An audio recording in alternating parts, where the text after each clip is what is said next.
Sunshines, it's Christy and welcome back to my channel. I have not done a good car video in so long. I thought it was time. I decided that I was going to bring back the mukbang. I think some people call it mukbang, and mukbang might actually be the correct word for it, but I say mukbang, so that's what we're going to call it. If you're unfamiliar with a mukbang, it is where you talk and eat, and I thought it would be fun to do a little Q&A with you. Full disclosure, I am on a weight loss journey. I've lost 4 pounds in 2.5 weeks, but this weekend kind of went off the rails. It was my daughter's birthday, so there was cake involved. There was dinner out. My son had some friends over last night to spend the night. We ordered pizza. So I figured since yesterday was kind of shoot all the calories out of the water, I would just continue that and then jump back on the weight loss journey tomorrow, because I'm all about living your life and not being a slave to what you're eating. Sometimes you have to eat healthy, sometimes not. So I have been craving, you guys, some Popeyes chicken. I love it, but I didn't get chicken. If you've never had the popcorn shrimp from Popeyes, it's quite a treat. It's so good. I love seafood. I grew up with grandparents that had a seafood restaurant off the coast of Florida. And I just love some good old fried shrimp. They do it nice and spicy. And then I also got, I just got the combo, which has some red beans and rice. I don't eat the biscuit. The bread is not worth the calories. The cake that I ate yesterday, totally worth the calories, and so is the pizza, but that biscuit to me is not worth the calories. So anyway, that is what we're gonna have: the popcorn shrimp, the red beans and rice, and I got a Dr. Pepper. I love a good Dr. Pepper.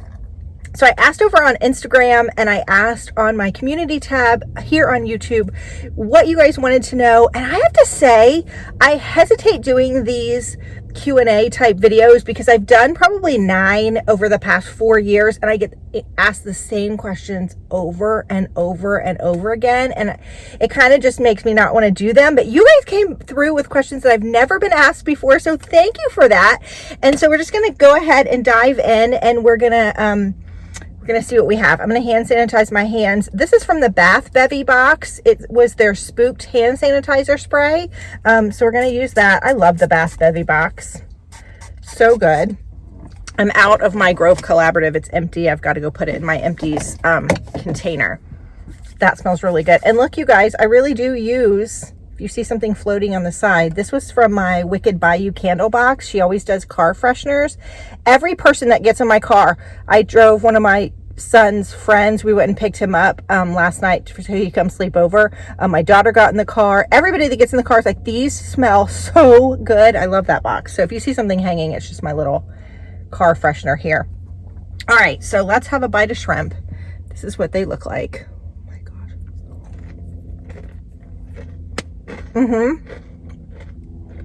Those are so good.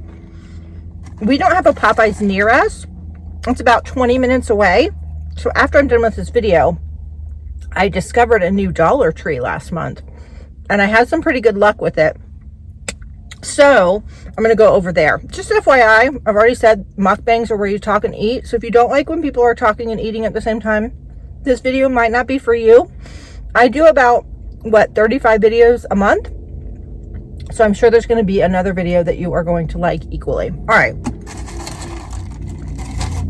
I'm not going to answer every question that I was asked, because like I said, some of them were the same questions I've answered before, but I will put a playlist down below of all my Q&As.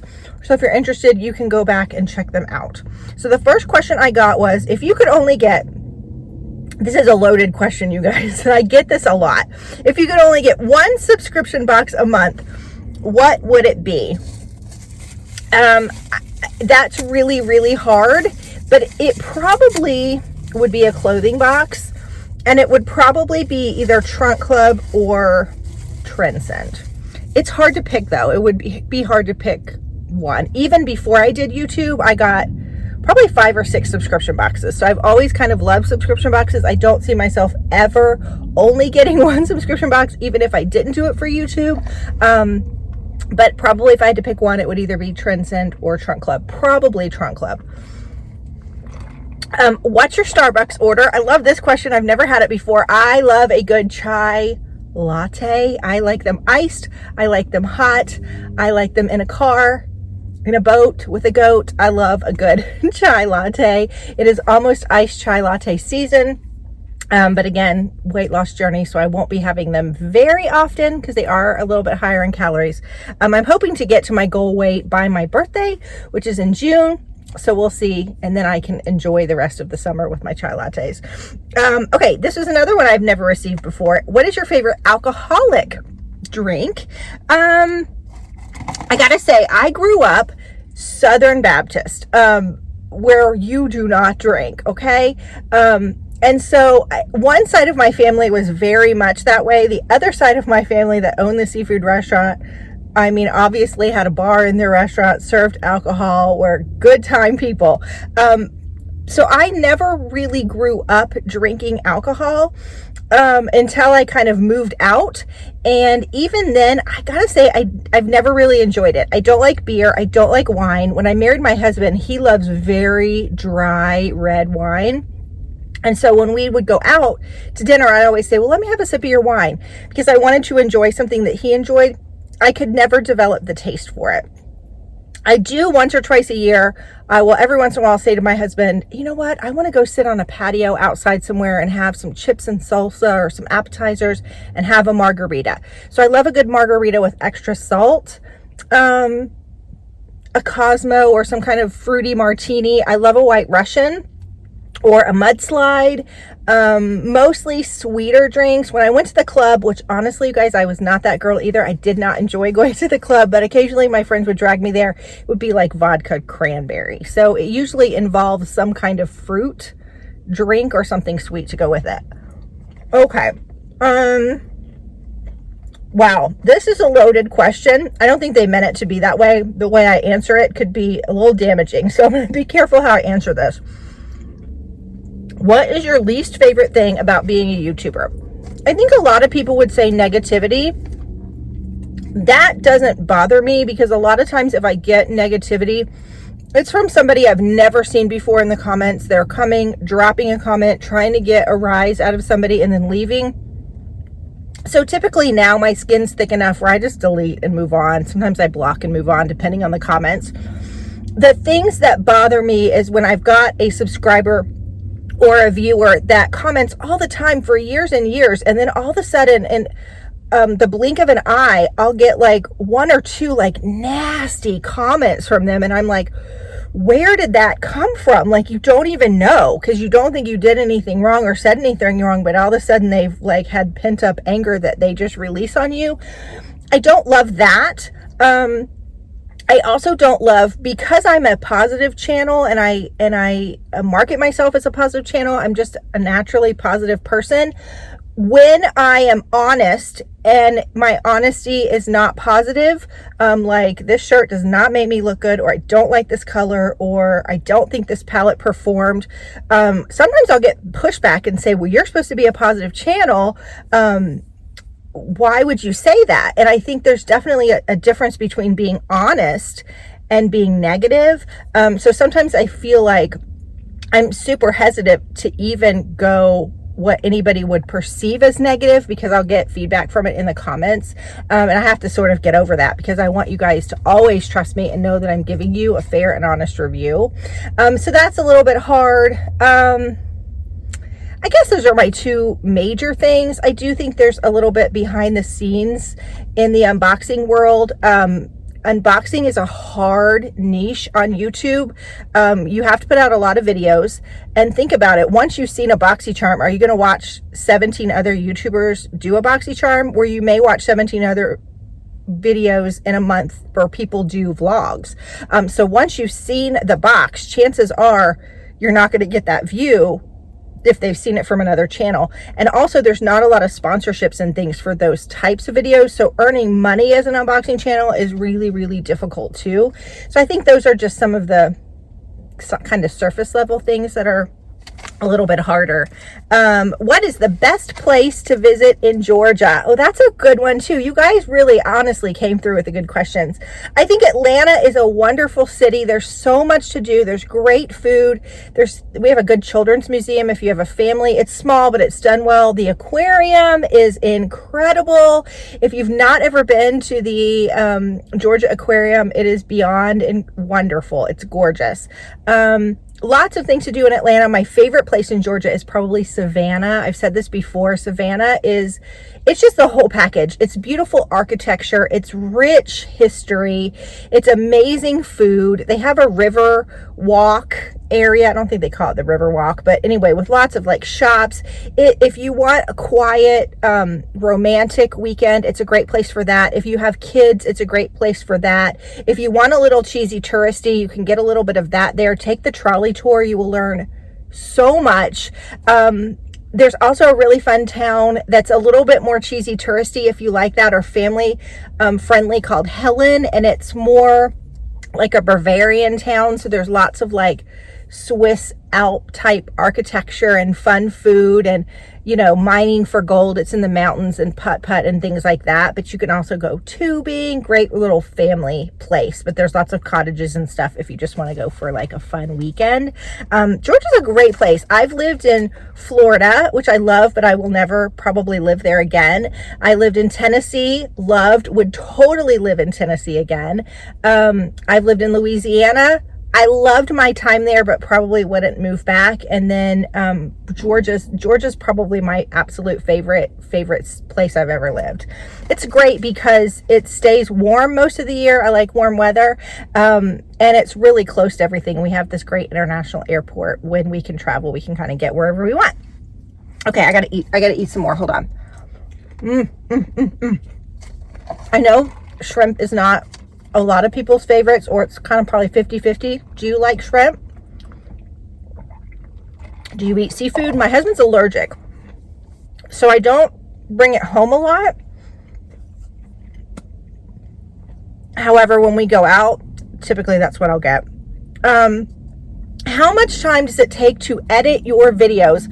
Honestly, that is different for every video. It depends on what camera I'm filming on. If I'm filming on my phone, it's a little faster. If I'm filming on my my Canon, it takes a little bit longer because you got to pull the card out and put it in your computer. It depends on, sometimes I can turn on the camera and film a video like lickety split, like I am on my game. And then sometimes I have the hardest time filming a video and I have got to piece together what I filmed and make it look great. So it can take anywhere from probably 30 minutes to 2 hours to edit a video. Unboxing videos are probably the easiest to edit. There's not a lot that you have to do. If I'm doing a vlog or cooking video or something like that, I kind of have to plan ahead because there's a lot of takes and things that have to be done. Somebody said, I don't have a question, but want to thank you for posting every day. You have been a light to me during COVID. Thank you so much for saying that. I get a lot of that and I'm very thankful. Just FYI, I am going away from everyday videos. I'm going to go to 6 days a week and take off Sundays from now on. I just need a day that is mine. And so it's going to be Sundays. So just know, unless it's the end of the month and I still have a couple of boxes that have to go out, I'm not going to be posting on Sunday anymore. But I have to say, with the start of COVID, I went into COVID with sciatica and it really affected me. I would get up, I would film a video, I would cry as soon as the video was over, and I would go to bed for the next 23 hours, and I would get up and then I'd film a video. That went on for about 12 weeks. Well, during that time, my channel kind of took off. I had one video do really well. It has over 100,000 views, where a lot of you probably found me. And a lot of you were like, take off. But I was like, I'm in a place now where I can't take time off because my channel is taking off. I have to strike while the iron is hot. And so the beginning of COVID for me, you guys were a big inspiration because I had you, the 23 hours a day I was in bed, I had your comments, and I thank you so much. And then coming out of that, it kind of felt weird because I came out of being sick for 12 weeks into COVID, where you guys had been dealing with it for like 3 weeks or 3 months, and it was like a whole new ball game for me. It was like starting COVID from the beginning, only 3 months in. I don't know if that makes sense. But you guys really got me through a lot, because let me tell you, the kids being home and doing school from home, and it's not homeschool. A lot of people say I'm homeschooling my kids when they're remote learning. Totally different. I have been a mama who has tried a lot of things with my kids. We've done private school, we've done hybrid school, which is half homeschool, half regular school, and we've done public school. Trust me, the kids learning remotely is not homeschool, and it is a whole nother ball game. That has been tough in itself. So you guys honestly have kept me going as much as you say I've kept you going, just being able to banter with you in the comments and have something to do every day. So I do appreciate that. All right, I'm gonna have a bite of my red beans and rice because I love it. I have to say, my favorite food place I've ever lived was definitely Louisiana. Lots of like hole in the wall, kind of shady looking type of places. And I don't mean that disrespectfully at all, but the best food I have ever had in my whole entire life. When I was pregnant with both of my kids, I craved beans and rice of all kinds. So I love red beans and rice. If the sun goes in and out or this video is a little bit dark, it's because I'm in my car. So I apologize for that. Yum. If my family knows that I went to Popeyes, I might have to go get a bucket of chicken and we'll just have it for dinner. They will go nuts because we all love some Popeyes. Okay, what has been your favorite and least favorite thing about lockdown? And this was from Lisa Smith, who just started a channel. She's been one of my subscribers for 3 years. Her channel is Lisa Smith, I think it's 07. I'll link her down below in case you're interested in going to follow her. What has been your favorite and least favorite about lockdown? Being home and being home. My least favorite has definitely been my kids' remote learning. It has been tough. I still have one kid home remotely learning and one kid has gone back to school. It's just been hard being home all the time. My husband is home. He's been home with his business pretty much since my daughter was born 18 years ago. So that in itself is hard because we're always home together. But then adding the kids home 24/7 and not having a place to go has been really, really difficult. So I loved being home and I loved kind of organizing some things, but I also felt like I couldn't do the things that I wanted to do. I dream about like having a day where I can just binge watch or read, but I can't because everybody's home and needs me to be in a different spot because if I'm cooking in the kitchen, I'm being too loud and they can't hear their teacher, or I don't know, it's been very hard. So I think my favorite and least favorite are just being at home. Another one said, you seem to have a great relationship with your kids. How, now that they're almost grown, what do you wish that you had done more? Now listen, I think I do have a good relationship with my kids, but they are teens. They are snarky teens, and we definitely have our moments with them. I'm trying to be the mama that's raising them right, but some days I want to throw my hands in the air. You can't do that, right? I'm gonna have another bite of this. That's a really good question. I think for me, because my husband has been home and very active in helping with the kids, it was easy for me to say, babe, I'm going to go to the store, or I'm going to go run errands and leave the kids at home, because it was easy. It's hard, you know, especially when your kids are little, to unbuckle seatbelts and car seats and get them out and put them in the buggy and tell them not to touch things, and get them back buckled in the car, and whining and tantrums. Do you know what I mean? That is hard in itself, but I wish that I would have done more of bringing them with me for everyday activities, because you have really great conversations in the car. I always think family game nights and stuff, you can never have enough of those. So it's always going to come down to spending more time with your kids. I think the key is raising them and doing activities with them where they don't realize they're talking to you. I've talked about this before. We'll work a lot of puzzles. And when they're sitting there working a puzzle, they're looking down at that and they don't even realize they're talking to you. Or we do a lot of card games, Uno and things like that. And I think that just having that bonding time is really great. Okay, what are your 3 favorite clothing boxes? Y'all are gonna get me in trouble. I feel like it varies every single month. Every single month. It just does. I think some boxes sometimes just don't have great inventory, and so their boxes aren't great. And then 3 months later, they're my favorite box. Every box does something differently. I always say, like, Trunk Club has great, like, shoes. Wantable has great denim. Fasham, I love that you can do that online Zoom call with them. Natalie Attired's prices are really great. Stitch Fix kind of is the everybody's subscription box. I think they stay very middle of the road, very basic, and so everybody will use them. So I don't have 3 favorites month to month. I like them all, and the one that I didn't like, I've gotten rid of. That was Nadine West. I didn't think it was bad, but I didn't think it was good either. So if you don't see it on my channel, you know I don't like it. Do all of the boxes and stuff arriving drive your family crazy? And how do you stay organized to keep it from cluttering up? No, it does not drive my family crazy. They're pretty oblivious to it, but it drives me crazy. My filming space is my filming space, my office, and my bedroom. It serves a lot of purpose, and typically things either go under my desk or in a stack right next to my desk, and it drives me crazy. Today my husband said, oh, when are you doing this one specific video? Because it's something he kind of helped me gather things for. And I'm like, do you see this big stack here? I'm not lying, you guys. The stack is like this big in my house. And he's like, yeah, I see it. He doesn't really say much and doesn't seem to mind. He's pretty easy and supports me with whatever I do. And my kids don't really care either. The only time they'll care is if they know there's something in the box that they want. Then they're like, when are you going to film that box? When are you going to film that box?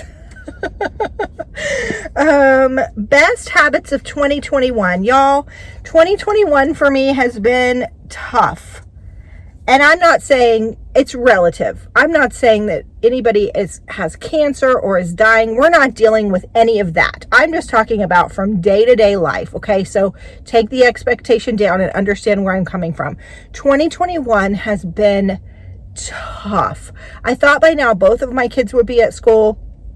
One of them is going to be home the rest of the year. It's just a better fit for this particular season.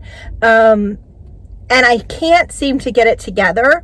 And I've realized that I say that entirely too much. I tell myself that lie. I can't get it together. And it is a lie because I can get it together.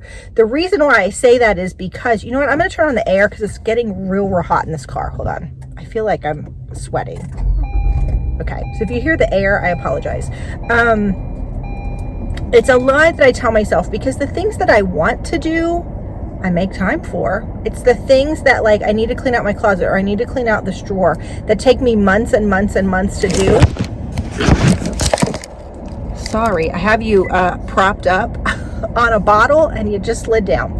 It's the things that I've been saying I'm going to do for months and months and months. When I finally do them and it only takes me 2 hours, that makes me crazy. You know, those projects that you've put off for a while and you finally do them and you're like, why have I not done them yet?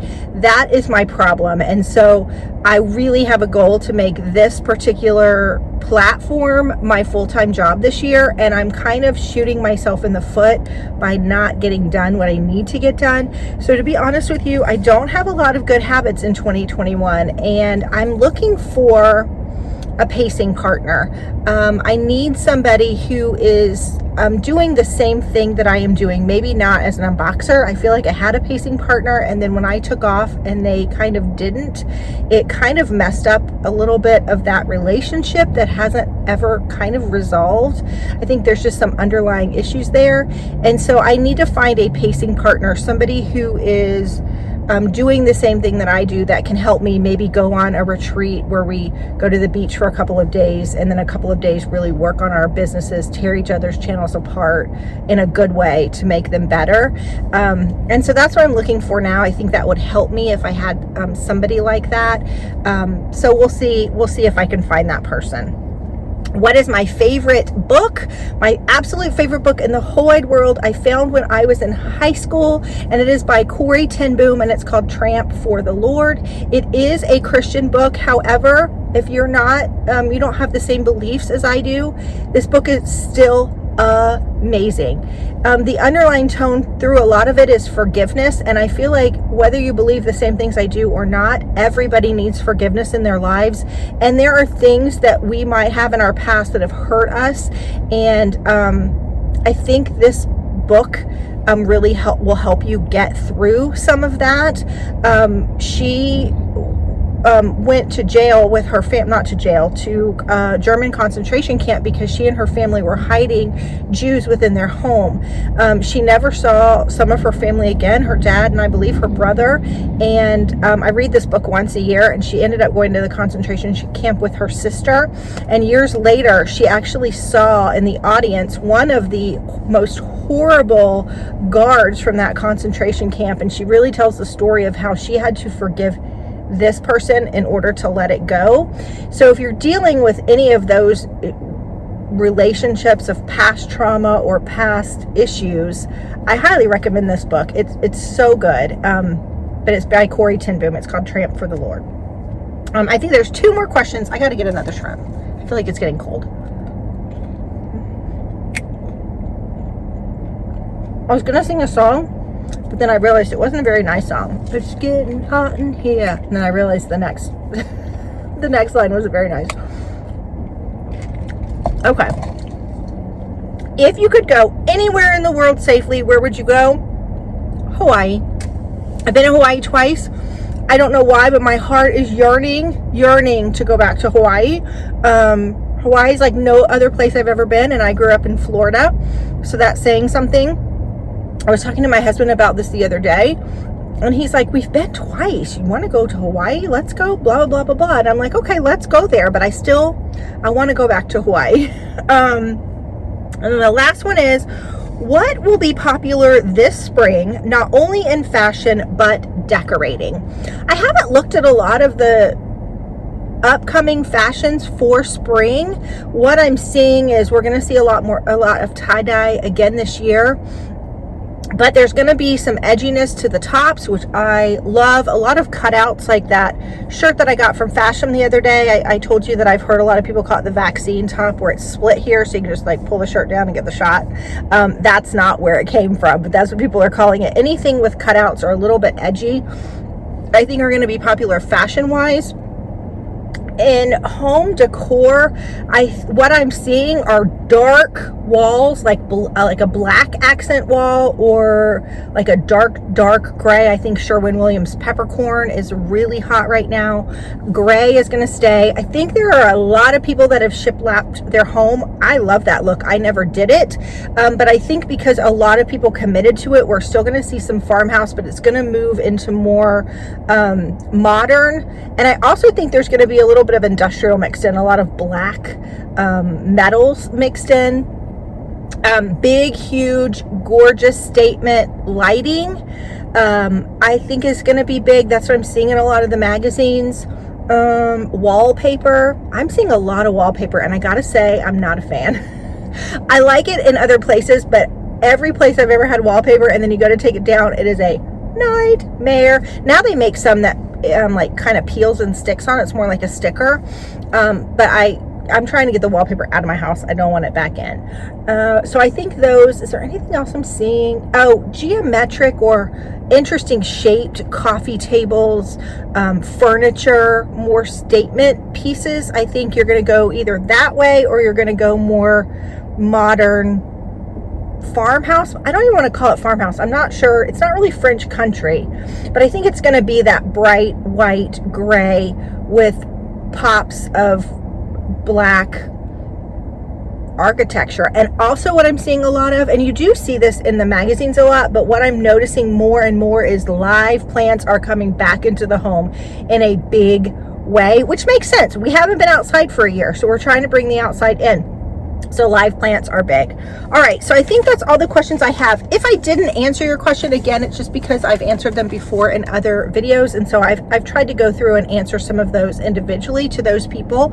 If you like this kind of video, want to see another one, let me know in the comments down below, and I will try and ask another one, maybe do more of a sit down video at my house. Now I'm gonna go and sit down and eat the rest of my lunch. Haven't really done much mukbang. I've talked, but I haven't eaten a lot. I'm gonna sit here and eat my lunch. I'm gonna go over to the Dollar Tree because you know there's an updated Dollar Tree haul coming, and I hope you enjoyed this video. I will see you soon. If you haven't hit the subscribe button, go ahead and do that, please. It really does help my channel. Bye bye, guys.